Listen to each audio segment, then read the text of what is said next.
Namaskar. Welcome to the session. In the previous session, I mentioned that we'll be looking into the fact that dhyana is a kind of must aspect for embodiment.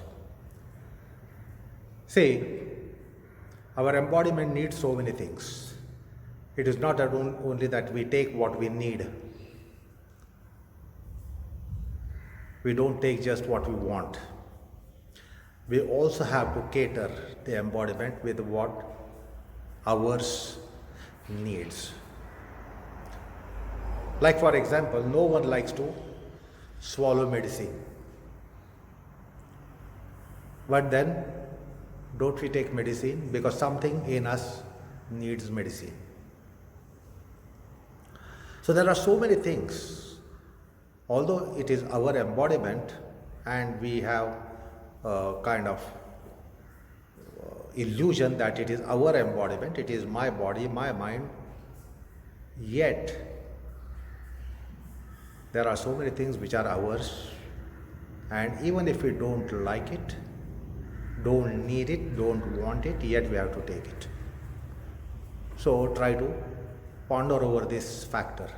What are these things that we don't need? We take it. We don't want to take it, yet we have to take it. So example is medicine, and there are so many other things which you can ponder over and identify. This is because we are a body of ours. We are a body of ours. Or we are body of mine. My things. My body, my organs, my mind, my psyche, my senses, my consciousness. So they're all mine. We are not just me. We are body of mind. These mind things come together, and that is what we denote as me.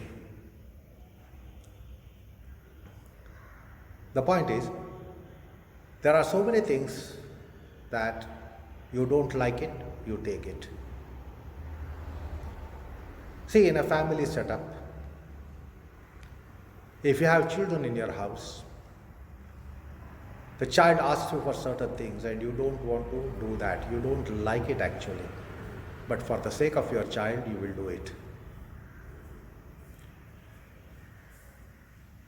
So, similarly, within our embodiment, there are such things. And most of the things of the embodiment are unknown to exoteric anatomy, physiology. We hear scientists saying that 90-95% of the brain is not still mapped. As if the 100% of the body is mapped. This is what they claim. That they have mapped the whole body, but they have not mapped the mind. The fact is that even the body is not totally mapped. Because anatomy will not be revealing you all that as those aspects in the embodiment. It will be interesting to note that the word in English is anatomy. What is this word anatomy? From where has it come? So the linguists say that the word anatomy has come from Sanskrit word anatmiya. Anatmiya, non-soul, non-self. What is not self is our body. That is why it is called anatomy. So they are only investigating what is not ourself. The whole medicine, the anatomy, physiology, tries to survey, try to read, try to map all that which is non-self. And the self is not in its purview. So there are so many aspects in embodiment for which you will have to look into esoteric anatomy physiology, which comes in science of yoga. So perhaps we know what exoteric anatomy needs, what the skin, flesh, muscles, bones, tissues, cells, blood, liver, stomach, colon, bladder, spleen, pancreas, the brain needs. And then in our dietetics, we will try to see that we cater all those needs which are required. Strangely, the dietetics of the modern world identifies all that is needed for body matters. They say this is good for skin, this is good for muscles, this is good for flesh, this is good for bones, this is good for blood, this is good for liver, stomach, colon, bladder, spleen, pancreas, intestines, duodenum. And then they give a scheme. So they only consider the body organs, what they need, and then they say this is good for you. They don't consider the mind even in dietetics, modern dietetics.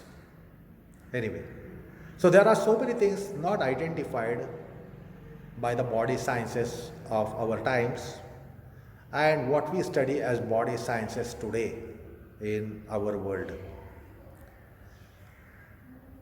So many unidentified things are there, and how will you bother about what do they need? We will never bother about what something needs which is not identified at all. That's a travesty. That within ourselves, within our embodiment, there are so many things not identified, and therefore we will never come to know what do they need. Whereas in our wisdom of the lore, they have carried out study and they speak of this embodiment in three aspects: Sthula Sharira, Sukshma Sharira, Karana Sharira. The gross body, the subtle body, which is also called astral body, and causal body. So we only consider what the gross body needs, and we try to cater all that is required for gross body. Gross body means the body, corporeal body as well as psychological mind. Gross body means corporeal body, body of cells, and psychological mind, temporal mind, empirical mind. So these aspects are considered by the concept of gross body.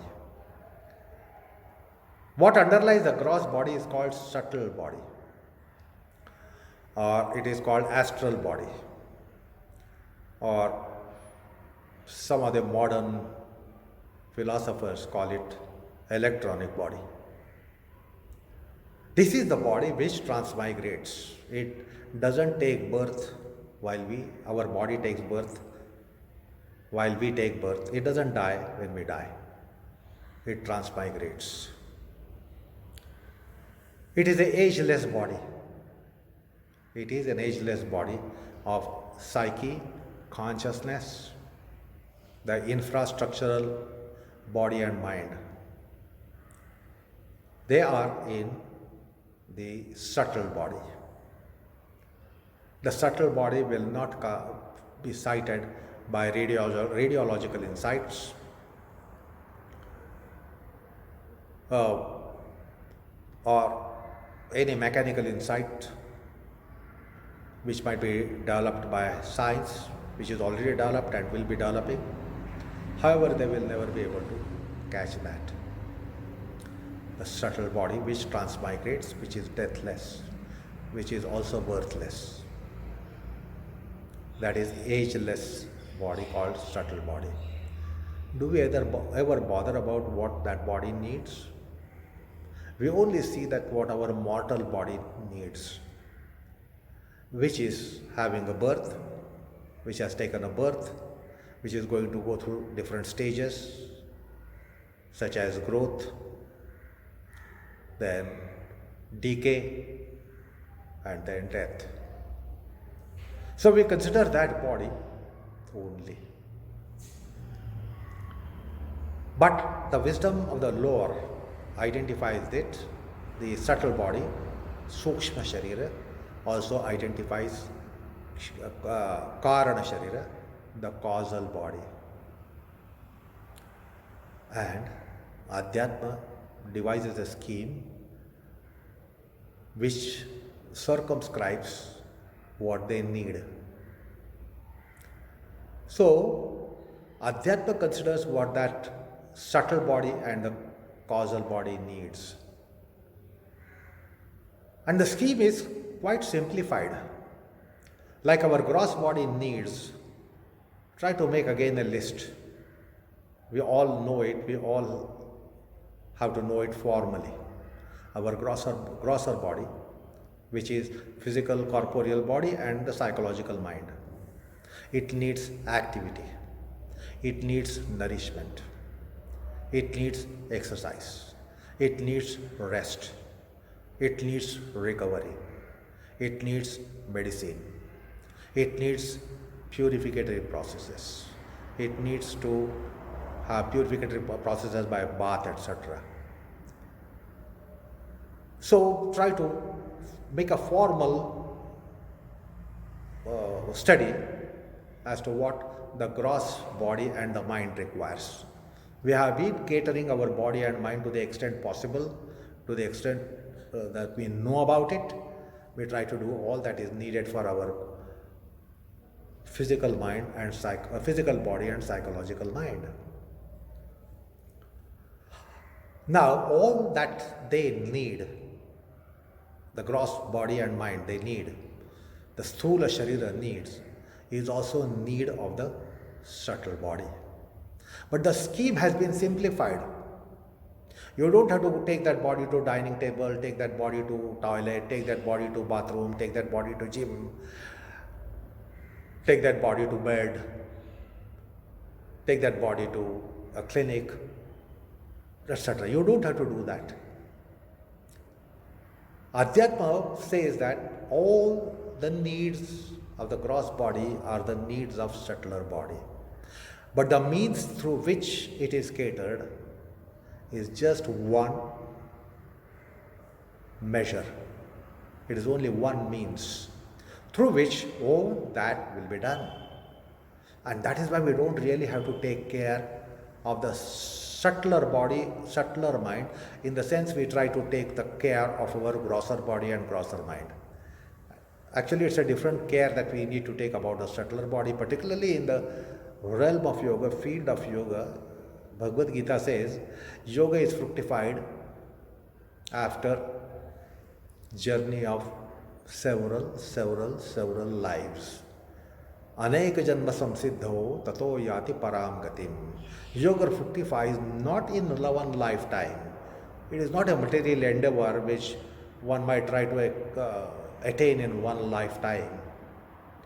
Several lives are consumed for something of the nature of yoga to fructify. That means the transmigrating body needs to be taken care of. How to take care of is the instruction which comes from Shastras, Adhyatma Shastra.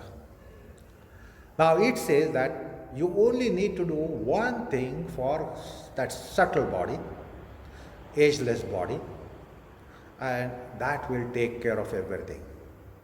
It will have its nourishment, it will have its activity, it will have its exercise, it will have its purificatory processes, the bathing, etc. It will have its recreation, it will have its treatments. Like our gross body and mind need treatments from physicians and psychiatrists.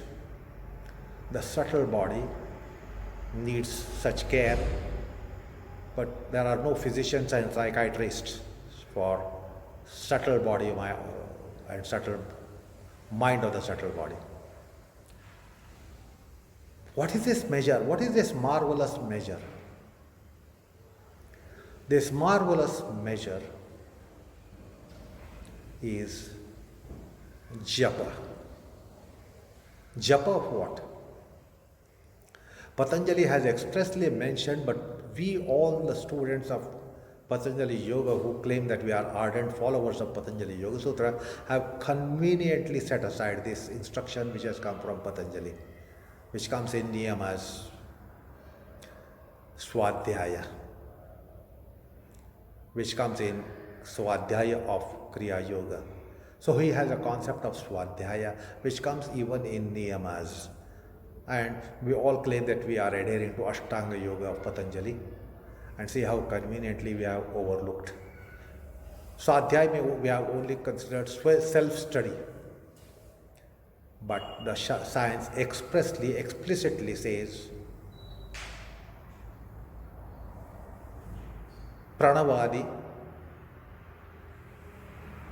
mantranam japaha. It is japa of pranava etc. mantras. There are several mantras, and such japa of these mantras, one has to be carrying out japa of these mantras. That will take care of the subtle body in every aspect. Right from nourishment, to bathing, to exercise, to recreation, to rest, to respite, to any remedials, all kinds of cares will be taken by just one measure which we have to apply. Take recourse to the means called japa. The japa may not work for your grosser body, and many of you have experienced, and that's why we are not inclined to be doing japas, because we don't seem to be getting any tangible benefits. So most of us say that it is a waste of time. We are wasting our time because it is not reaping anything. What will it reap after? So we have got kind of such a shallow logic that there is no point in spending time for mantra japa, pranava japa, gayatri japa, and so many other mantras which are there. So we think that these japas won't work. They don't really tangibly give any benefit to us. And that's why we easily deem that it is all waste of time, waste of energy, no point in doing it. Let us be more practical about the life. We have become overtly practical. That's why we have neglected, we are neglecting, we will be neglecting. So Adhyatma Shastra says, Nama, mantra, pranava, these taking recourse to japa, even silent utterance, or there are so many ways to utter those. You can utter orally, you can utter mentally, you can utter expressly, you can utter silently, and you can utter that anywhere, walking, talking, moving, eating. You can be doing it. It doesn't really put any condition that you must sit here and there and this way and that way and for this duration and that duration, etc. So there are so many kinds of japas. If you look into Japa Shastra, one of the japa is Chala japa. Chala means mobile japa. You can be doing it while you are in motion, while you are in movement, while we are in activity. The japa can be done anywhere, anytime, in any way even. It is so liberal kind of offer, suggestion, instruction. So there are so many kinds of japas, and we have to understand that the japa can be taking place. Such a liberal offer is there. Yet we are neglecting it. Howsoever, the Shastras are magnanimous and liberal. So, where is the dhyana then?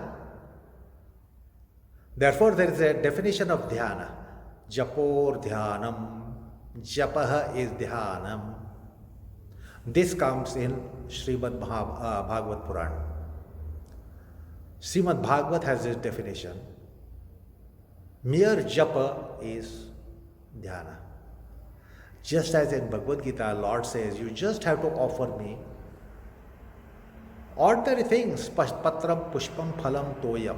He doesn't expect you to make big offerings. Just water, just a leaf, just a flower is enough. Similarly, here about japa, whether you are involved or not involved, whether the japa is taking place very scrupulously or not. Even you need not be even perhaps integrated. If you are integrated, well and good. But even if you are not really integrated, it just says take the name of the God, take the nama, utter the mantra, utter the pranava. So such a liberal offer. It doesn't put any conditions, stipulations. You don't have to even qualify. Nama japa is the greatest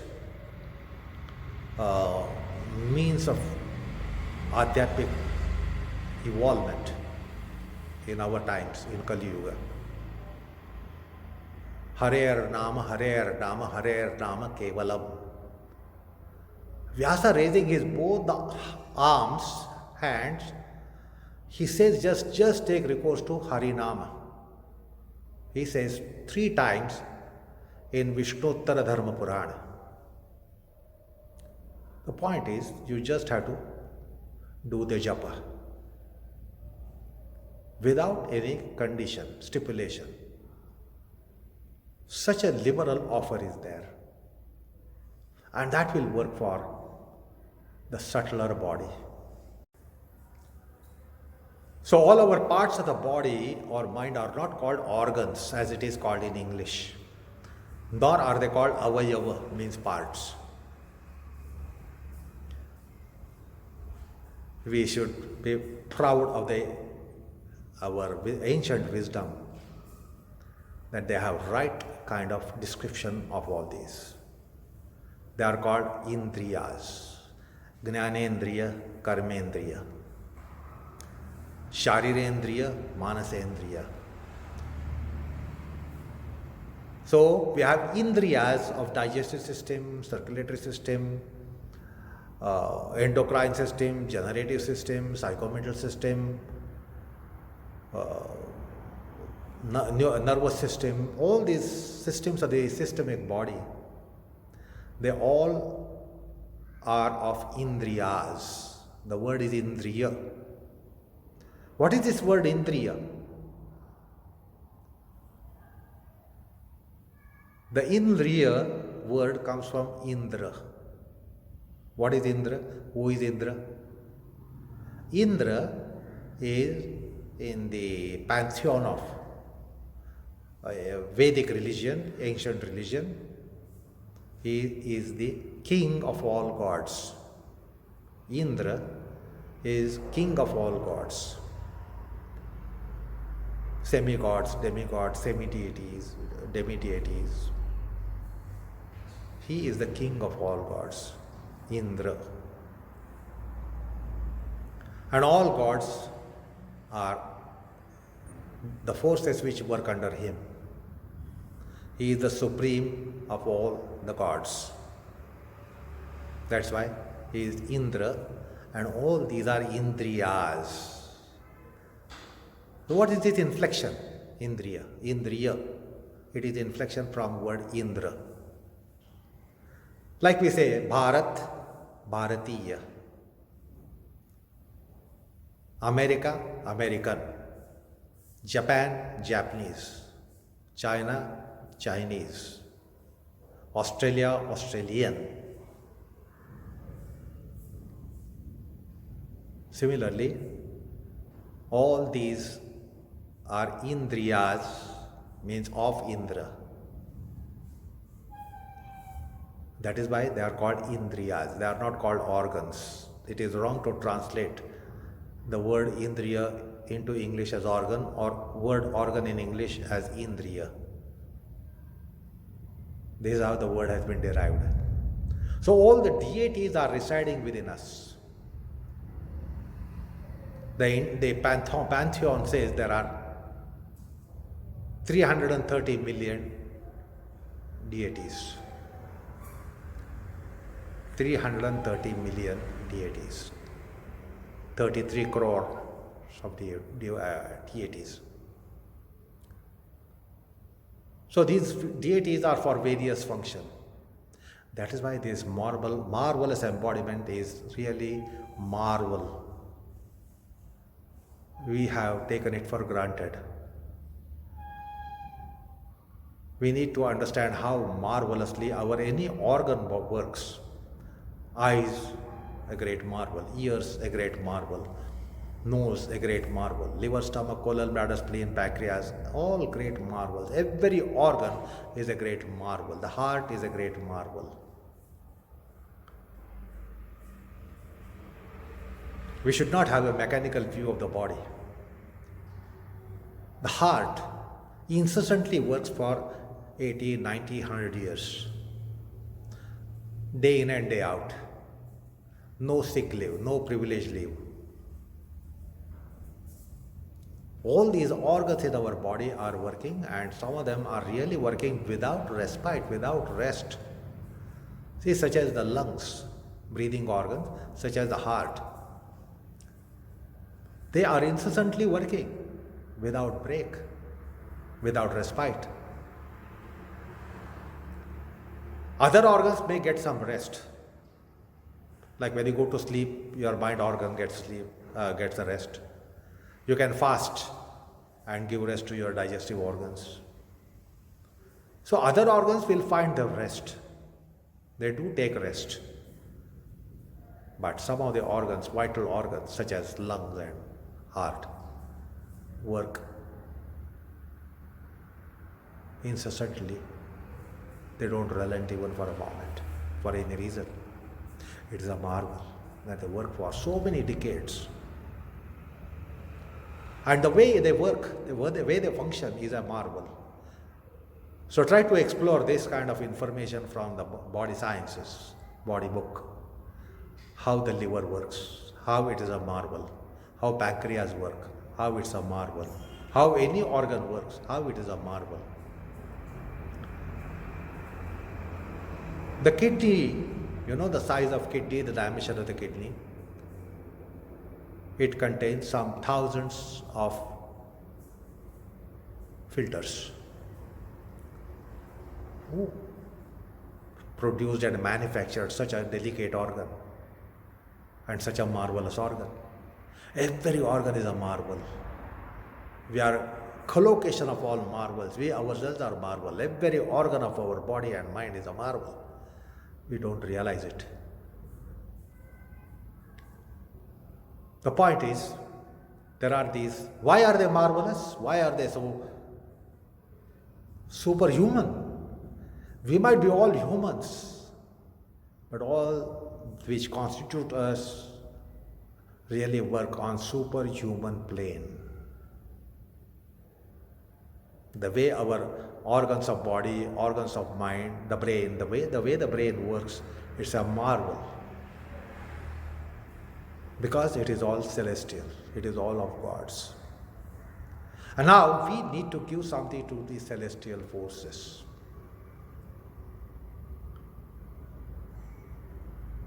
And therefore, there are certain practices given by Adhyatma which will serve and subserve the celestial forces. Dhyana is one of such things. A noble thought will certainly give great contentment, nourishment to something in our subtle body. So, dhyana is a must in the form that there must be a noble thought process coming on regular basis. We are given the brain, we are given the thought mechanism. Why are we so practical minded and try to keep it engaged for practical purpose of life? Why not also consider that there are celestial forces which are really managing it, handling it. Why not do something for them? So a noble thought process, hearing the noble thought, you may not be ever having a noble thought, but hearing noble thoughts will cater them. So that's why the dhyana comes that way as well. It is not that you must assume a position, dhyana position. It can be noble thought, sublime thought, mantra japas, name of the divinity. Whether it appeals to you or not, it will appeal them. Whether it appeals to you or not, because if it doesn't appeal you, you will not continue. You will get bored about it because it doesn't appeal you. But it is appealing something in you, something very vital in you, and therefore we have to do it. So I will give you just a last example here to conclude this session. How many of you relish castor oil? Is it like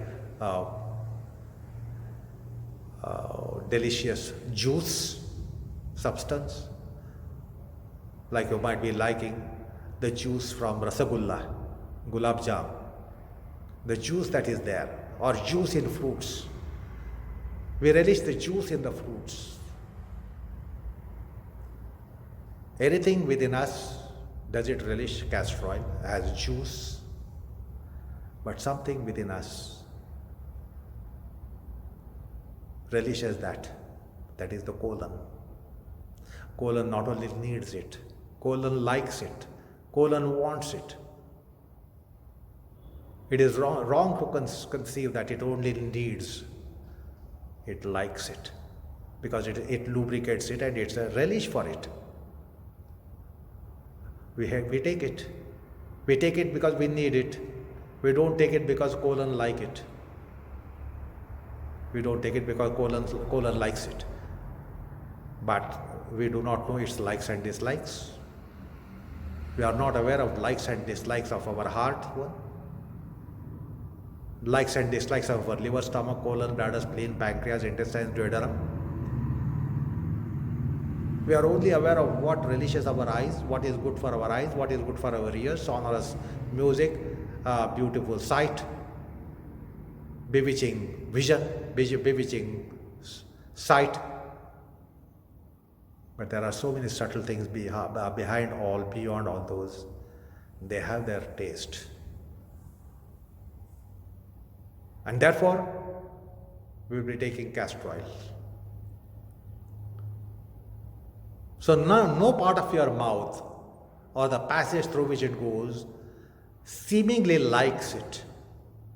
But the end entity, where it goes to colons finally, going through the alimentary canal, it goes to colons. It has a relish for it and we take it. Similarly, the subtle body needs those things. And it is not giving us a long list that you give this, give that. Like the tongue, the crazy tongue, there is no limit to the requisition that can come from tongue, requisition that can come from our senses. The endless list. Here there is no such list. Just dhyana. In the form of what? Merely noble thought, transcendent thought, sublime thought, or japa, nama. Nama sadhana, japa sadhana. So that's all meditation, in the sense dhyana. It doesn't look for your qualification. We all are capable of doing that. We can take the name of God, we can take the name of Bhagavan, we can utter Om, we can utter mantras, utter nama. So that will certainly cater the subtle body and the care will be taken off. So japa is dhyana. Whether you are involved in japa, whether you are totally in it or not, just the act of japa is expected. What's the problem? So also noble thought process which is sublime, little transcendent, transmaterial, transpersonal. That thought process also nourishes those aspects of subtle body. And that is why dhyana is prescribed in adhyatma, in yoga, and so-called all spiritual practices. So understand this connotation of dhyana. You don't have to sit erect, firm, steady, have integrations, etc., etc., involvement, absorption, etc. Even if it is not there, we should do it. If you do it, the beneficiary is subtle body. It will certainly receive the benefits.